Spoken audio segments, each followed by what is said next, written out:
امیر Timur, جو کہ Timur لنگ کے نام سے بھی مشہور ہوا، وہ تیموری سلطنت کا بانی اور ایک تاریخ عالم کا عظیم جنگجو حکمران تھا۔ تیمور کے استاذ کا نام علی بیگ تھا۔ کہا جاتا ہے کہ استاذ علی بیگ نے اپنے طالب علموں کو سبق یاد کرانے کے لیے ڈنڈے کا استعمال کیا، لیکن انہوں نے کبھی بھی تیمور کو نہیں مارا، کیونکہ تیمور ہمیشہ اپنا سبق یاد کر لیتا تھا۔ ایک دن علی بیگ نے تیمور کے والد کو بلا کر کہا کہ اس بچے کی قدر جان، یہ نہ صرف ذہین اور دوسرے بچوں سے بہت آگے ہے، بلکہ اس میں ناقابل یقین صلاحیتیں ہیں۔ تیمور نے 3 سال میں قرآن حفظ کر لیا تھا، گویا صرف 10 سال کی عمر میں وہ قرآن کا حافظ بھی بن چکا تھا۔ تیمور ایک ترک منگول قبیلے برلاس سے تعلق رکھتا تھا۔ چنگیز خان اور امیر تیمور دونوں کا جد امجد تومنہ خان تھا۔ تیمور لنگ کا تعلق سمرقند سے تھا۔ وہ سمرقند کے قریب ایک گاؤں کیش میں پیدا ہوا۔ اس کے والدین معمولی درجے کے زمیندار تھے۔ تیمور دریائے جیہوں کے شمالی کنارے پر واقع شہر سبز، جس کو قش بھی کہتے ہیں، 1336 عیسوی میں اسی گاؤں میں پیدا ہوا۔ یہ علاقہ اس وقت چغتائی سلطنت میں شامل تھا، جو زوال پذیر ہو رہی تھی۔ چغتائی حکمران بے بس ہو چکے تھے اور ہر جگہ منگول اور ترک سردار اقتدار حاصل کرنے کے لیے ایک دوسرے سے لڑ رہے تھے۔ تخت نشین ہونے کے بعد اس نے صاحب قرآن کا لقب اختیار کیا۔ علوم نجوم کی روح سے صاحب قرآن وہ شخص کہلاتا ہے جس کی پیدائش کے وقت زہرا اور مشتری یا زحل اور مشتری ایک ہی برج میں ہوں۔ ایسا شخص اقبال مند، بہادر اور جری سمجھا جاتا ہے، مجازن اپنے دور کا عظیم ترین حکمران۔ تیمور نے اپنی زندگی میں 42 ملک فتح کیے۔ وہ دنیا کے چند نادر لوگوں میں بھی شامل ہوتا ہے۔ تیمور کی ایک خاص بات یہ تھی کہ وہ ایک ہی وقت میں اپنے دونوں ہاتھوں سے کام لے سکتا تھا۔ وہ ایک ہاتھ میں تلوار اٹھاتا تھا اور دوسرے ہاتھ میں کلہڑا۔ بلخ میں تخت نشین ہونے کے بعد تیمور نے ان تمام علاقوں اور ملکوں پر قبضہ کرنا اپنا حق اور مقصد قرار دیا جن پر چنگیز خان کی اولاد حکومت کرتی تھی۔ اس غرض سے اس نے فتوحات اور لشکر کشی کے ایسے سلسلے کا آغاز کیا جو اس کی موت تک پورے 37 سال جاری رہا۔ تیمور کے ابتدائی چند سال چغتائی سلطنت کی باقی ماندہ حصوں پر قبضے کرنے میں صرف ہو گئے۔ وہ 776 ہجری میں کاشغر اور 781 ہجری میں خوارزم پر قابض ہو گیا۔ اس کے بعد اس نے خراسان کا رخ کیا۔ 1381 عیسوی بمطابق 783 ہجری میں ہرات کے خاندان کرت کو اطاعت پر مجبور کیا۔ اگلے سال نیشاپور اور اس کے نوا اور 785 ہجری میں قندھار اور سیستان پر قبضہ کیا۔ 1386 عیسوی میں اس نے ایران کی مہم کا آغاز کیا جو یورش سے سالہ کہلاتی ہے، اور اس مہم کے دوران میں مازندران اور آذربائیجان تک پورے شمالی ایران پر قابض ہو گیا۔ اس مہم کے دوران میں اس نے گرجستان پر بھی قبضہ کر لیا۔ 1391 عیسوی میں تیمور نے خان توقتمش کے خلاف لشکر کشی کر کے آدھے روس پر قبضہ کر لیا۔ روس کی مہم سے واپسی کے بعد تیمور نے 1392 عیسوی میں ایران میں نئی لشکر کشی کا آغاز کیا جو یورش 5 سالہ کہلاتی ہے۔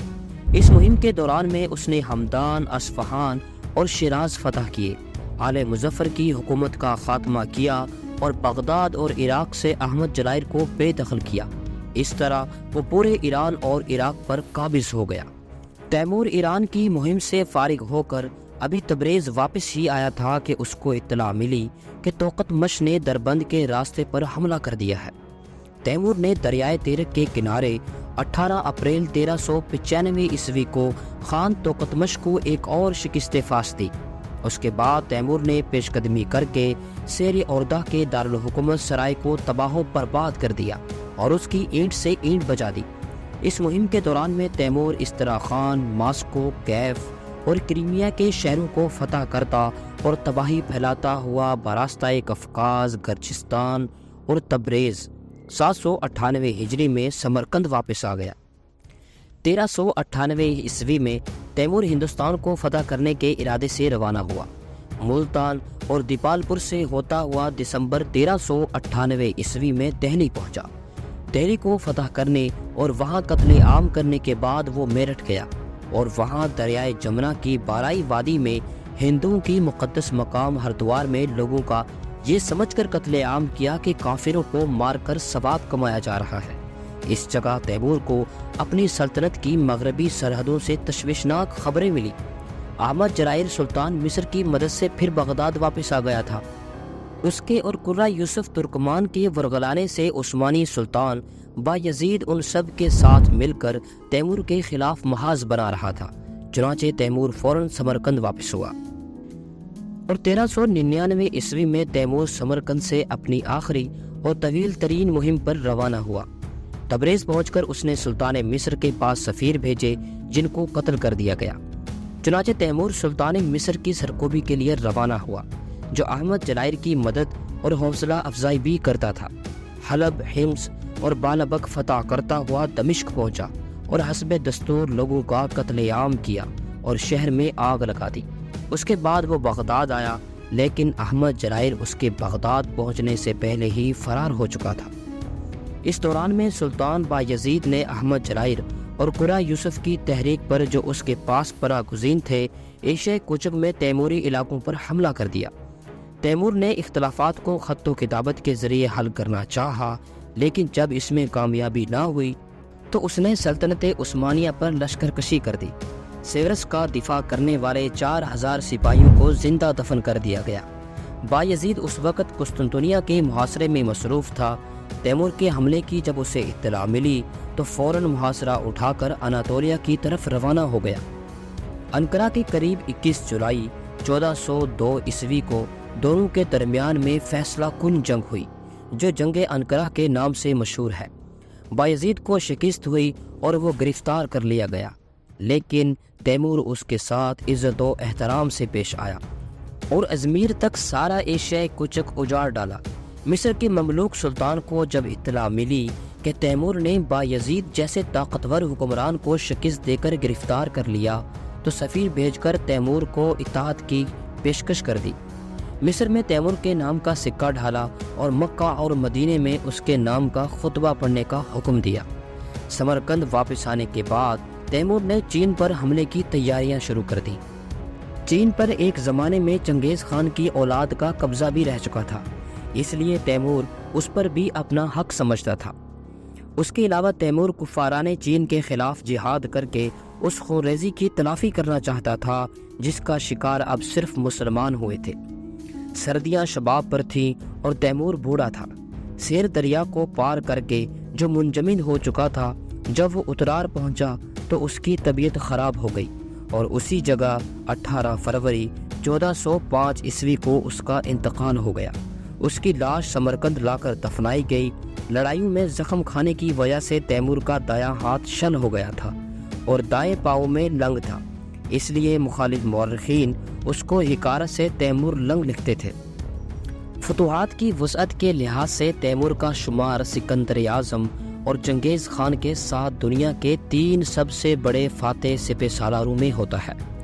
فتوحات کی کثیر میں وہ شاید چنگیز خان سے بھی بازی لے گیا تھا۔ چنگیز کے مفتوحہ علاقوں کا طول مشرق سے مغرب تک بہت زیادہ تھا، لیکن شمالاً جنوباً عرض تیمور کے مقابلے میں کم تھا۔ پھر چنگیز کی سلطنت کا ایک بڑا حصہ اس کے سپہ سالاروں نے فتح کیا تھا، جبکہ تیمور دہلی سے ازمیر تک اور ماسکو سے دمشق اور شیراز تک ہر جگہ خود گیا اور ہر جنگ میں خود شرکت کی۔ چنگیز جنگ کی منصوبہ بندی اچھی کر سکتا تھا، جبکہ تیمور میدان جنگ میں فوجوں کو لڑانے میں استاد تھا۔ 1393 عیسوی میں قلعات اور تقرید کے ناقابل تسخیر پہاڑی قلعوں کی تسخیر اس کی اس صلاحیت کا منہ بولتا ثبوت ہے۔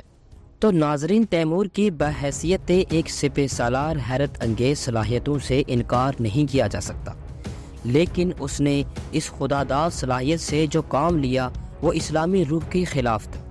اس کی ساری فتوحات کا مقصد ذاتی شہرت اور ناموری کے علاوہ اور کچھ نہیں تھا۔ اس لحاظ سے وہ خالد بن ولید، محمود غزنوی، تغرل اور صلاح الدین ایوبی کے مقابلے میں پیش نہیں کیا جا سکتا۔ وہ انتقام کے معاملے میں بہت سخت تھا، مخالفت برداشت نہیں کر سکتا تھا۔ وہ مسلمان ہونے کے باوجود خون ریزی اور سفاکی میں چنگیز خان اور ہلاکو خان سے کم نہیں تھا۔ دہلی، اصفہان، بغداد اور دمشق میں اس نے جو قتل عام کیے، ان میں ہزاروں بے گناہ موت کے گھاٹ اتار دیے گئے وہ انتقام کی شدت میں شہر کے شہر ڈھا دیتا تھا۔ خوارزم، بغداد اور سرائے کے ساتھ اس نے یہی کیا۔ صرف مسجد، مدرسے اور خانقاہیں غارت گری سے محفوظ رہتی تھی۔ حقیقت یہ ہے کہ اس معاملے میں منگولوں کی طرح وہ بھی اللہ کا عذاب تھا۔ اسلامی تاریخ میں تیمور کا دور ایک بدنما دھبا ہے۔ اس دور میں دنیا کو فائدہ کم اور نقصان زیادہ پہنچا۔ شاید اس کی وجہ یہ تھی کہ تیمور کو مناسب اسلامی تربیت نہیں ملی تھی اور اس کی نشو و نما توڑا چنگیزی کی حدود میں اور نیم وحشی منگول ماحول میں ہوئی تھی۔ بہرحال اس حقیقت سے تو انکار نہیں کیا جا سکتا کہ جس علاقے میں تیمور نے اپنی مستقل حکومت قائم کی، وہاں اس نے قیام امن اور عدل و انصاف، خوشحالی اور ترقی کے سلسلے میں قابل قدر کوششیں کی۔ برباد شدہ شہروں کو دوبارہ تعمیر کیا اور تجارت کو فروغ دیا۔ تو ناظرین، یہ تھی تیمور لنگ کی مختصر سی کہانی۔ مزید ہسٹوریکل سیریز اور تاریخی معلومات جاننے کے لیے آپ ہمارے چینل کو ضرور سبسکرائب کریں اور بیل آئیکن کو بھی پریس کر دیں تاکہ ہر ویڈیو کی نوٹیفیکیشن آپ کے پاس سب سے پہلے پہنچے۔